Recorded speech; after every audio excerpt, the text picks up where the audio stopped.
शिशु पर्व सुरभि 2024 को आपण को स्वागत। एथरर आमर सीनियर विभाग में जो सृजनशील लेखन रही ता उपरे आम एक प्रस्तुत करिछु। आशा करुछि एटा आपण मानकर काम लागिबो। ओडिशार संस्कृति और परिवर्तित जीवन शैली जेमिति प्रचंड वेदनारू गोटे शिशु जन्म निए, ठीक सेहीपरि माटी 10 मास 10 दिन साधन शिशु जन्म देला परि जन्म दिए तार स्वतंत्र परिचय। तापरे ताकू समृद्ध करने पाई गढ़ी उठे केते परंपरा संस्कृति। यह माटी रे बुणी दिए संस्कार आद्य बीज। यही धारार उत्कलीय संस्कृति अतीव प्राचीन नित्य नवीन। उत्कलीय संस्कृतिर धारा विश्व दरबार रे ना करिछि। यह केवल कहिबार कथाटिए नुहे, जातिसंघ ललाटे लेखाथिबा से ओडिया पद पढ़िले समस्ते बुझीजिबे ओडिया संस्कृति कौन। प्राणीक आरत दुख अप्रमित देखु देखु केबा असहु मो जीवन पछे नर्के पड़ी थाउ जगत उद्धार हेउ।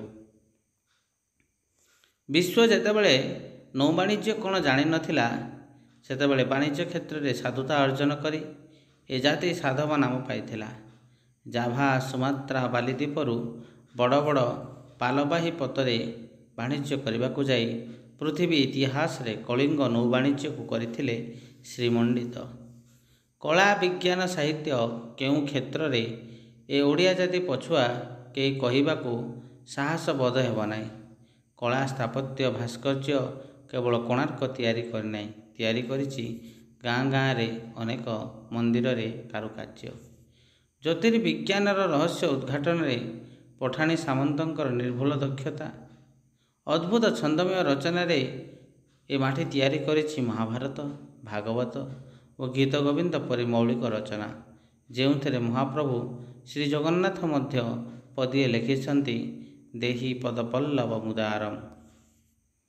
ए माटी सृष्टि करिछि बालुत वीर बाजीराउत, सत्यर पुजारी आचार्य हरिहर, कवि सम्राट उपेन्द्र भंज, दीन दुखिहारी गोपबंधु, उत्कल गौरव मधुसूदन, धर्माशोक अशोक पंचसखा। केते लिखिले केते कहिले सरीबनी उत्कलीय वीर और ज्ञानी गुणींकर कथा। तेणु तो कांतकवि लक्ष्मीकांत महापात्र लिखन्ति कवि कुलमौली सुनंदन बंद्या, भुवन विघोषित कीर्ति अनिंद्या। एते परे मध्य आज ओडिया जाति तार सर्वस्व हराई बसिलानी। आगंगा गोदावरी भूमि बहुत संघर्ष करी सीमा निर्धारण करिथिला 1936 मसीहा एप्रिल 1 रे। समस्तଙ୍କ स्वप्न थिला ओडिया माटी हेब अद्वितीय राज्य, सार्थक करिब कपिल संहितार सेही पद उत्कलस्य समदेश देश नास्ति महितले। हेले आज एहार चेहरा मलिन काहींकि? ओडिया बोली कहिबाकू काहाकू साहस पाउनै। खांटी ओडिया घर पुओ बोली काहाकू कहिबू से भली चेहरा मध्य मिलू नाहांती।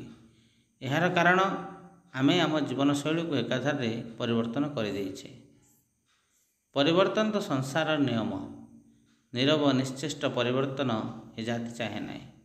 आमे अतीत सर्वस्व हो जाइछे, निज परिचय बापा जेजेबापा आबा पूर्वपुरुष नाम रे देउछे। जी अतीत सर्वस्व तार भविष्यत अंधकारमय यह सुनिश्चित। आम भितर किछि परिवर्तन आनिबार आवश्यकता रही।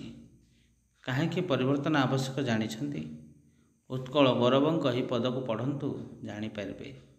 तोहर जननी वीर प्रसविनी धूली रे पड़ी देख, जन समाज रे एमहि मध्य किपरि देखाऊ मुख्य। कौन कहले आउ बुझीपारे कौन नहीं ओडिशा रे?